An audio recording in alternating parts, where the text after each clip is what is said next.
Entonces, vamos a seguir el tema de predicar, de hacer discípulos. ¿Cuál es la diferencia entre predicar y hacer discípulos? Enseñarles a seguir a Cristo, no que nos sigan a nosotros. Porque a veces queremos que nos sigan a nosotros. Y claro, pues nosotros debemos acompañar y ser ejemplo, pero no es a nosotros que nos tienen que seguir. Esa es de las primeras cosas que cada discípulo debe saber. Que nosotros solamente somos instrumentos en las manos de Dios.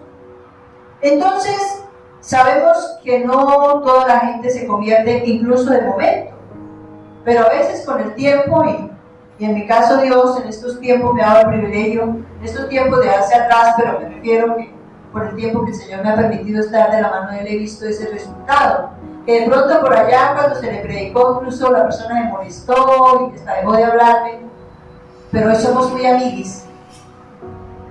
Pero amiguis por la pura misericordia de Dios y gracias a que el Señor obró con esa palabra que el Señor me dio para ese momento, para esas personas, y hoy son conocedoras del Señor, seguidoras de Cristo. Entonces, tenemos esa misión y así como todas las demás cosas, lo que nosotros debemos hacer es hacerlo, más nada. Y vamos a buscar Romanos 1:18.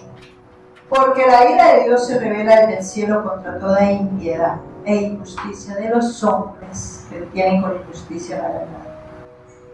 Dios está muy, muy, muy enojado. Y hay gente que dice, pero ¿por qué si yo me porto súper bien, súper bien, súper bien? Sí, está predicando, está viviendo en santidad de verdad, está dando mucho fruto, entonces pronto como una enseñanza que recibimos hace poco, o sea, no, yo ya me aparté del pecado y estoy aquí en el iglú y no me muevo y estoy viviendo en santidad y vivo en santidad, pero es que dentro de la santidad está incluida servirle, porque esa es la razón de ser. Entonces dice que Dios está muy enojado y que desde el cielo nos hace ver. ¿Y será que están pasando cosas malas en el mundo? ¿Bastantes o poquitas? Muchas, terribles. ¿Cómo está la condición emocional, espiritual, moral de la gente? ¿Cómo está? Terrible. Terrible. ¿Cómo será de terrible que entramos en la barbarie? Mucha gente entró en la barbarie. La barbarie es desearle el mal a otro y hacerle el mal y sentirse contento. Sentir placer del dolor ajeno. No importarle el dolor ajeno.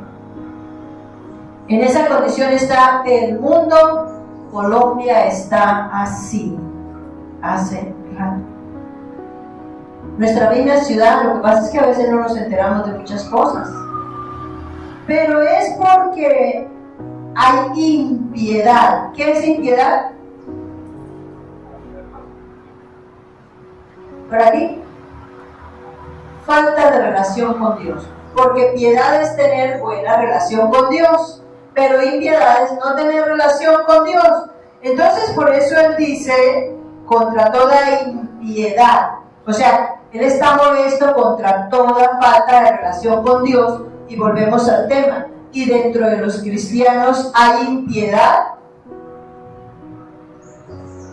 ¿Sí? ¿Por qué? Porque no hay relación con Dios.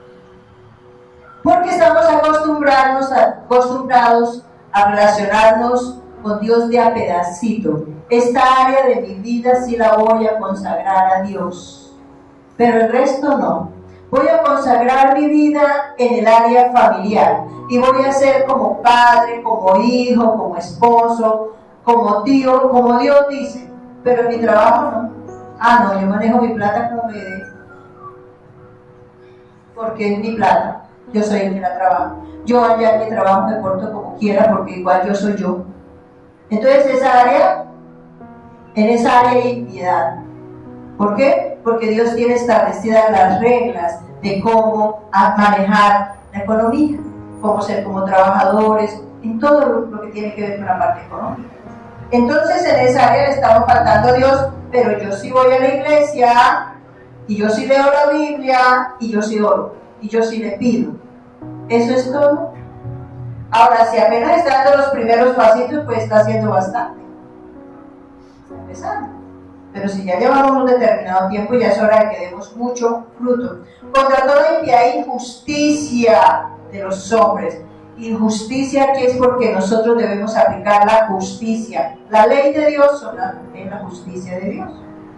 La constitución de Dios es la justicia de Dios, y como no la conocemos o como no la aceptamos, pues nos comportamos injustamente, porque creemos que no, yo no soy injusto porque yo, por ejemplo, le pago a la gente puntual, yo no discuto esto, yo soy muy justo, muy correcto. Pero aquí está hablando de la justicia de Dios, no la nuestra. Porque si comparo mi justicia con la de Dios, pues ahí es donde empieza la impiedad.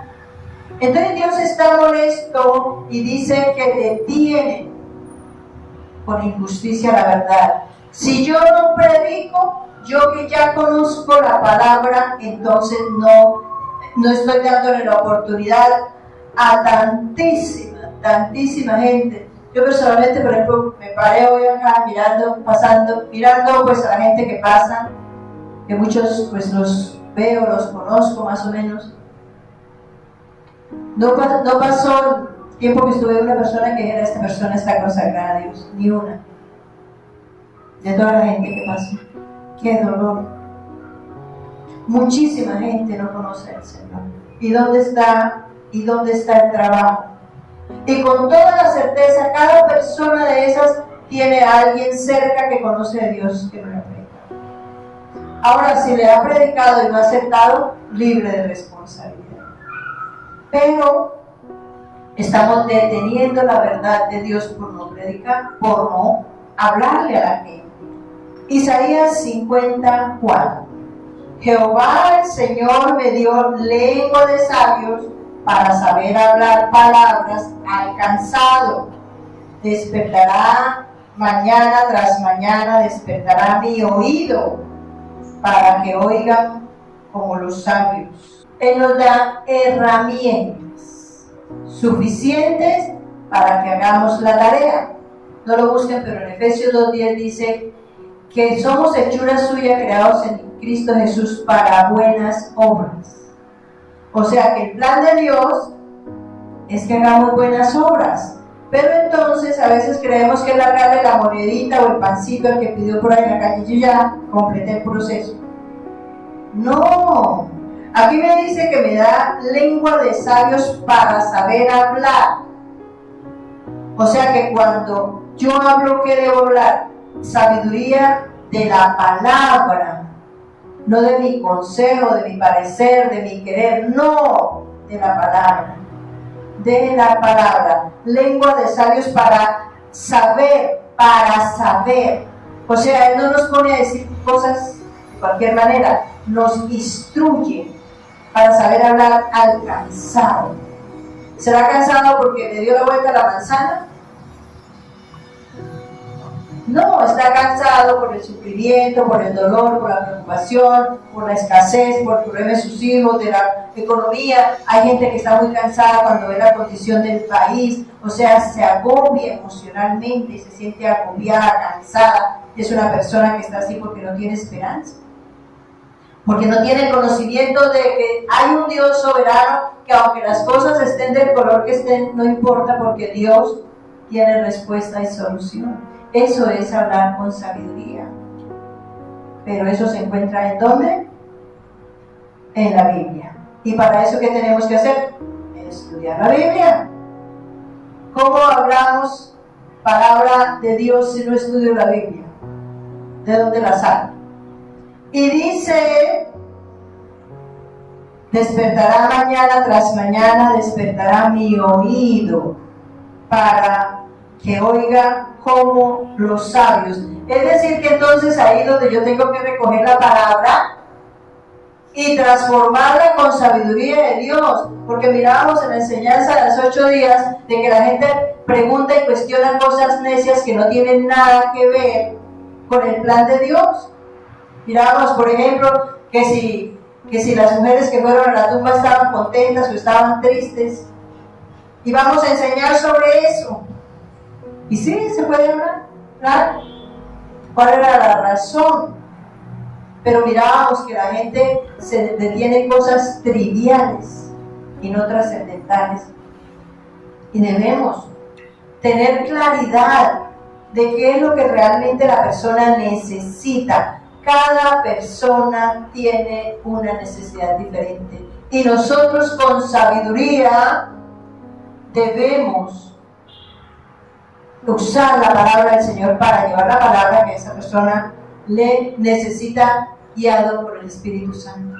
Porque el Espíritu Santo es el que me muestra la necesidad en la palabra. Pero para eso necesita tener una buena relación con Dios.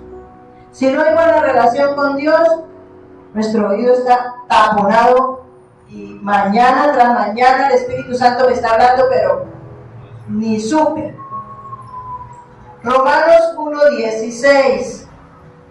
Porque no me avergüenzo del Evangelio, porque es poder de Dios para salvación a todo aquel que cree, al judío primeramente y también al griego.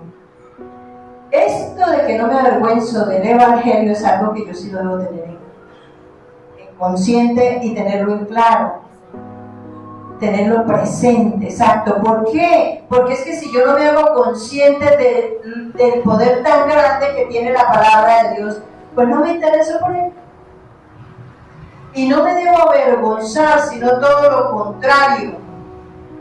Debo sentirme feliz, debo exaltar. Cuando la gente me pregunta, ¿y usted en qué cree?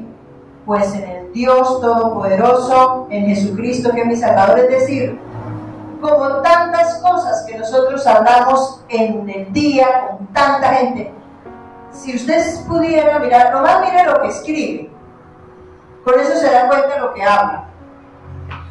¿Cuántas cosas se escribe que no tienen nada que ver con Dios? Incluso mucha palabra necia, muchas cosas insignificantes. Entonces, no nos avergoncemos de ser evangélicos. Ay, es que como usted es evangélico, se me nota. ¡Wow!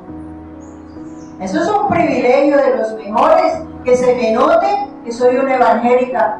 ¿Qué es un evangélico? La persona que sigue a Cristo. Porque eso es ser evangélico. Creemos en los evangelios, que son las buenas nuevas de Jesús. Entonces, cuando uno tiene algo que le gusta o que le parece bueno, ¿qué hace? Se lo cuenta a todo el mundo, se lo come. Y se lo cuenta a todo el mundo, úntese esto, póngase aquello, quítese. También. O sea, nosotros le vivimos recomendando a la gente una cantidad de cosas, ¿cierto? ¿Qué nos recomendamos? Y piense en eso, ¿cuántas recomendaciones hace usted en el día? Mucha gente. No, que imagínese que me pasó. No, mire, vaya allí, haga aquí, mueva acá.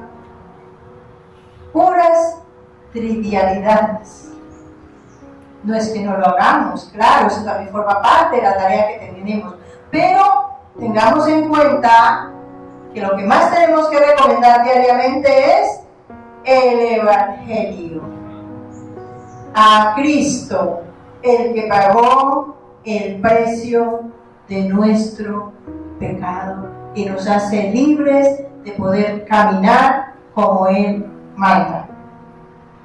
Entonces, cuando nosotros empezamos a hablarle a la gente de Dios de una manera decorosa, prudente, tranquila, amorosa, la gente empieza a interesarse en querer conocer a Dios más profundamente. Esa es la primera tarea del discipulado. Empezar a estimular a la gente a querer conocer a Dios. Y para ello tenemos mucha gente cercana. incluso gente cercana que no vive con nosotros, incluso gente cercana que vive en otros países. Yo personalmente discípulo gente que no conozco. Está en otra ciudad, en otro país, incluso en la ciudad, pero no la conozco. Pero estoy haciendo un estudio bíblico, estoy dando discipulado, estoy llevándola a que sigan a Jesús, porque los discípulos son de Jesús. Entonces, en esa tarea de ir hablando, contándole lo bueno del Señor, entonces empieza la gente a interesarse y ahí es donde empezamos un proceso. Mateo 13, del 10 al 11. Entonces, acercándose los discípulos, le dijeron: ¿por qué les hablas por parábolas? Él respondiendo les dijo: porque a vosotros os es dado saber los misterios del reino de los cielos, mas a ellos no les es dado. Aquí encontramos a los discípulos preguntándole por qué Jesús les hablaba por parábolas. Porque es que nosotros no podemos empezar a hablarle a una persona que apenas está medio oyendo que existe Dios, y les hablar del infierno, y les hablar de la condenación, de la tragedia. Incluso la gente ahora lee bastante la Biblia, no porque esté interesada en tener una relación con Dios, sino por saber la historia. Entonces nosotros tenemos que empezar a hablarle a la gente del amor de Dios, de la misericordia de Dios, y saber en qué consiste el amor de Dios. Porque la gente cree que como Dios es amor, entonces no corrige y no disciplina, incluso castiga. Pero el castigo viene cuando definitivamente ya no hay más nada que hacer, porque Él hace el debido proceso. Él enseña, Él explica, Él nos espera, Él nos tiene paciencia, etc. Y hasta el final, o sea, da todo el proceso, porque así opera Dios. Entonces, y aquí les dice Jesús a los discípulos: pero ustedes ya no están para parábolas, ustedes se les van a enseñar los misterios del reino de los cielos. Eso es lo que nosotros tenemos que empezar a hacer con los discípulos, irles enseñando la palabra poco a poco para que vayan entendiendo cuál es el plan de Dios, de qué manera debemos vivir. Entonces, ser discípulo tiene esa ventaja de que empezamos a profundizar en la palabra de Dios. Yo les voy a dictar unos textos bíblicos, escriban los quienes escriben, y les voy a dar unos textos bíblicos para discipular.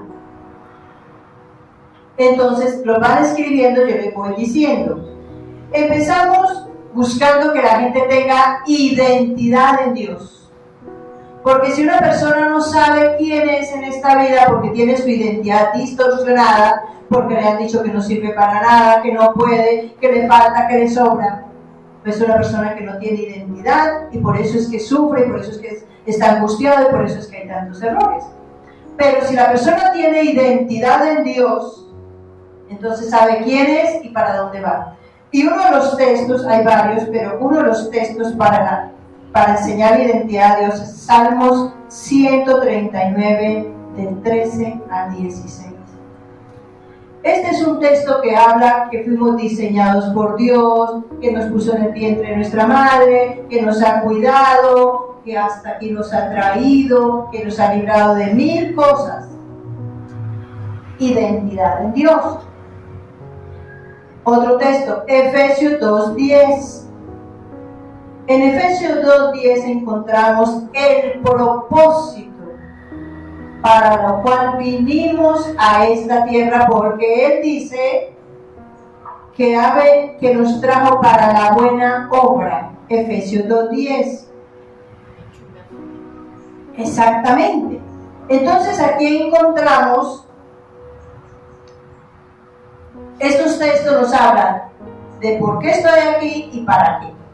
Pero vamos a mirar otra parte importante de un discipulado, que es conocer los requisitos para ser hijos de Dios, entendiendo que Dios sí quiere que todos seamos sus hijos. sabiendo que no todos son hijos, sino creación de Dios, pero que quiere que seamos sus hijos. Y uno de los textos bases para saber que Dios quiere que seamos sus hijos está en el Evangelio de Juan, capítulo 1, versículos del 13 al 14. Este es un versículo que dice que todo el que cree y recibe a Jesucristo le da poder de ser hecho hijo de Dios. Entonces la persona empieza a darse cuenta de qué manera. Aquí yo les voy a dar un versículo de los muchos que hay que enseñar, pero para que tengan una base. Y se les va enseñando quién es Jesucristo, por qué murió, cómo fue, que nos ama, porque el hecho que quiera que seamos sus hijos es porque nos ama mucho. No cualquiera adopta a otro, ¿cierto? Eso no es una cosa fácil, pero Él sí lo hace y Él lo quiere hacer. En ese proceso debemos llevar a la persona a que haga la oración de fe, enseñándole quién es Jesucristo, por cómo lo ama, porque lo ama, qué hizo, para que haga la oración de fe, que la vamos a encontrar en Apocalipsis 3:20. En Apocalipsis 3:20 nos habla de que Él está a la puerta y que llama, y que si alguno oye la voz y abre, entrará en Él y Él cenará con Él y Él conmigo. ¿Qué significa? Que la persona debe aceptar a Jesucristo, debe abrir su corazón, invitarlo a Jesús a vivir en Él para que Dios se glorifique, pero tengo que renunciar a mi yo para que Cristo pueda hacer la obra. Entonces aquí encontramos la oración de fe, que la oración de fe no es que si hoy viene una persona nueva, venga para acá, repita esto, no. Es que la persona se haga consciente de qué es lo que le está diciendo a Dios. Porque si lo repite mecánicamente, en efecto, delante de Dios no le funciona porque ni siquiera lo entiende, pero el enemigo sí lo va a coger para dañar. Entonces, la oración de fe es algo de mucha responsabilidad de quienes vamos a discipular a la vida. Luego de que la persona pueda hacer su oración de fe, generalmente la oración de fe la debe hacer la persona sola. Nosotros le orientamos, pero que la haga sola en su momento porque es una decisión de la persona. Sabemos que la salvación es ¿qué? Individual y personal, ¿cierto?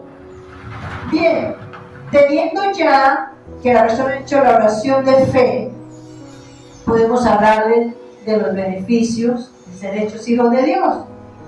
Y aquí encontramos un beneficio extraordinario que está en Efesios 1, que nos habla de cómo recibir al Espíritu Santo. Es el primer beneficio que recibimos después de aceptar a Cristo en nuestro corazón. Ese es un beneficio, y poder darle un estudio de quién es el Espíritu Santo, cuál es su obra en nosotros y cómo relacionarnos con el Espíritu Santo. Y vamos a mirar otro beneficio fundamental que agrada a cada persona, que está en Hechos 16:31. Este es un versículo que habla de que si yo soy salva, si yo he recibido al Señor, mi familia también lo va a hacer si hago la tarea, claro. Porque si no les predico, si la persona no acepta al Señor.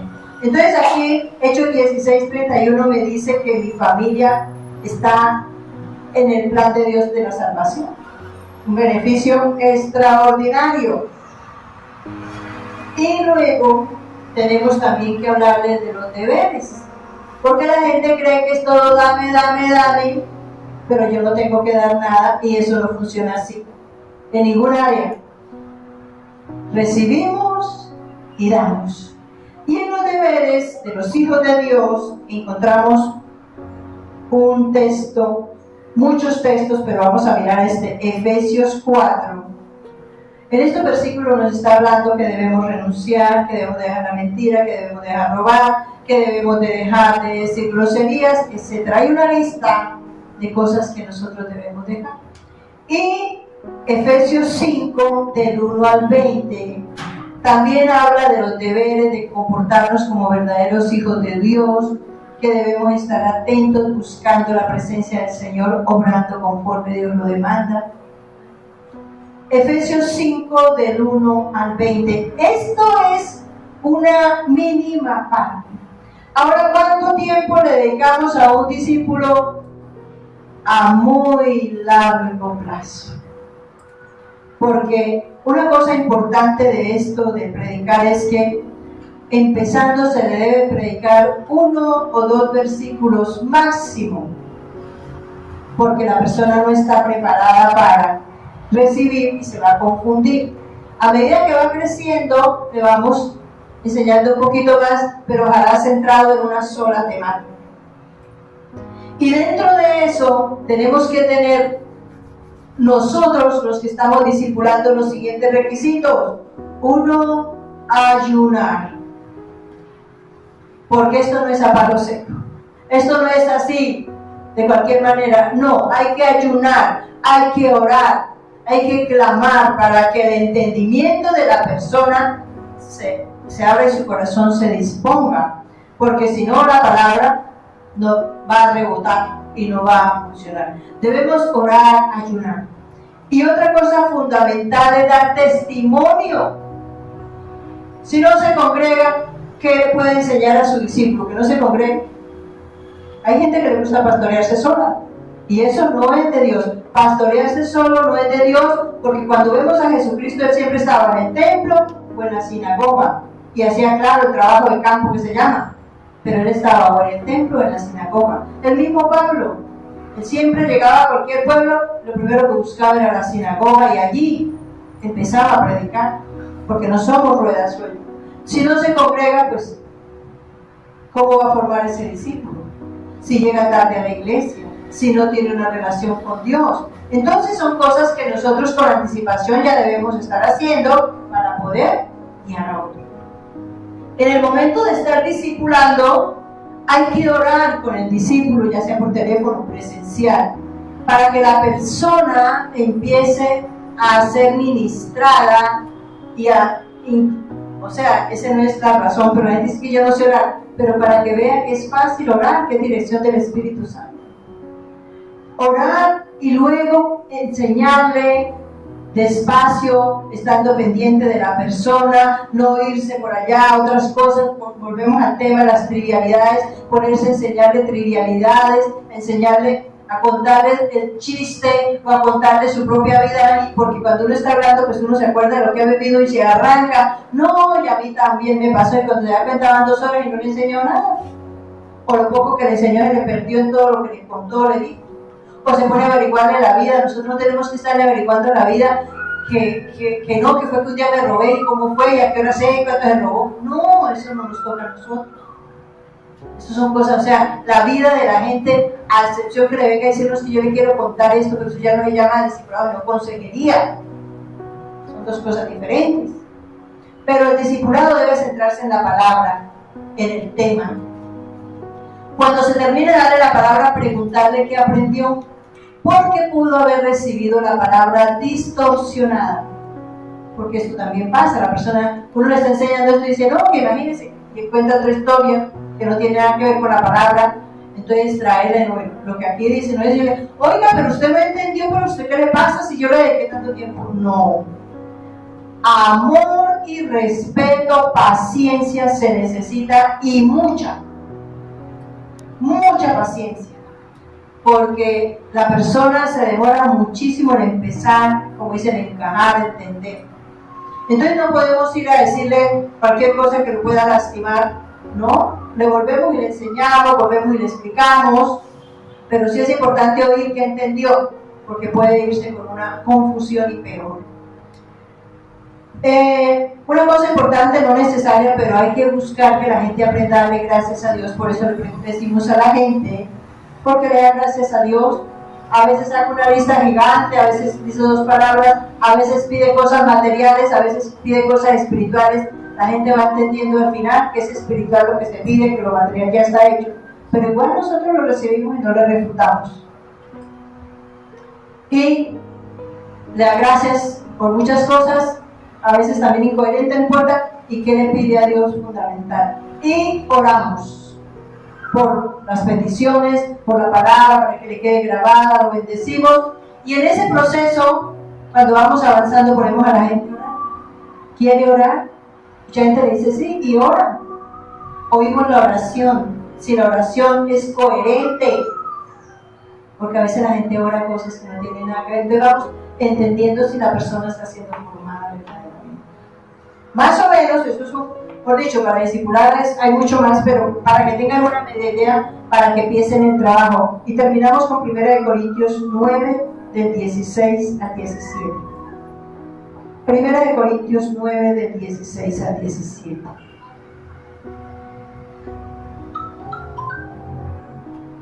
Entonces, esta es una tarea hermosa que todos tenemos aquí en discipular. Ustedes tienen esa persona cercana que le cuenta cosas, que le pregunta cosas. Ese es un discípulo o discípula. Ahora no importa si es adulto, si es un niño, si es un joven. Lo que cambian en los niños y en los jóvenes y adultos es el tiempo. Con los niños, mejor dicho, no puede pasar de 10 minutos y en los adolescentes 15 o 20 minutos máximo. Pues si anuncio el Evangelio, no tengo por qué gloriarme, porque me es impuesta necesidad. Y ay de mí si no anunciar el Evangelio, por lo cual, si lo hago de buena voluntad, recompensa tendré. Pero si de mala voluntad, la comisión me ha sido encomendada.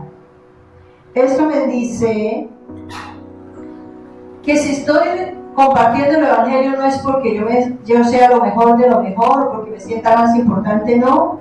Es que a mí ya me ha sido entregada esa comisión, a todos. Nos ha sido encomendada esa misión. Si a usted le pagan para ir a hacer un trabajo y se compromete a hacer lo que le corresponde hacer, hacerlo. Sencillamente, si yo me comprometí a hacer algo, si algo me mandan a hacer, por ejemplo, el asunto de la casa, a la casa nos corresponde a todos hacer el oficio de la casa, a todos, porque todos vivimos ahí. Eso es algo que ya está dicho. Entonces no es porque nos sintamos más o nos sintamos menos, sino es una tarea. Eso es una necesidad que tenemos de hacerlo. Y dice, ay de mí si no anunciar el Evangelio, por lo cual si lo hago de buena voluntad, o sea que lo debo hacer de buena voluntad, con amor, con alegría, recompensa tendré. Pero si de mala voluntad, eso ya es problema mío, yo decido cómo lo voy a manejar. Si yo hago la tarea bien hecha, como Dios lo tiene establecido, pues voy a tener recompensa. ¿Ahora vamos a predicar la palabra para tener recompensa? No. Nosotros no hagamos la tarea, porque entonces Dios da mucho más. Eso es como la persona que vende cosas y dice, no le cobro, deme lo que quieran. Uno encuentra ese tipo de vendedor. Está, por ejemplo, en la calle, le dice, mire, le traigo esa galletica. ¿Cuánto vale? No, deme lo que quiera. Entonces, si valía 500, le da 1000. Gana. ¿Cierto? Entonces, nosotros no estamos trabajando por la recompensa, sino por amor a Dios, por el llamado, por la comisión. Amén. Vamos a ponernos de pie y vamos a darle gracias a Dios y a pedirle que nos ayude. Soberano Padre, en esta mañana hemos una vez más confirmado la comisión para la cual vinimos a esta tierra, que es a servirte como instrumento útil en tus manos para que muchas personas te conozcan y sepan que tú eres real, aún independientes si se convierten o no, porque tú nos has encomendado que hagamos el debido proceso para justicia, para que nadie diga que no tuvo la oportunidad, que nadie diga que nadie le predicó, sino por justicia debemos hacerlo, porque eso es lo que tú nos has encomendado. Y gloria a Dios por aquellos que serán salvos, y gloria a Dios por aquellos que se convierten a temprana edad cuando se les empieza a predicar, cuando asumen que Dios es grande, majestuoso y que sin Él nada podemos hacer. Y que cada uno podamos hacer esa tarea, porque estamos comisionados, llamados, y tú nos has pagado tanto que nunca alcanzaríamos nosotros con nada de todo lo que podamos hacer, compensar las múltiples bendiciones que a diario recibimos.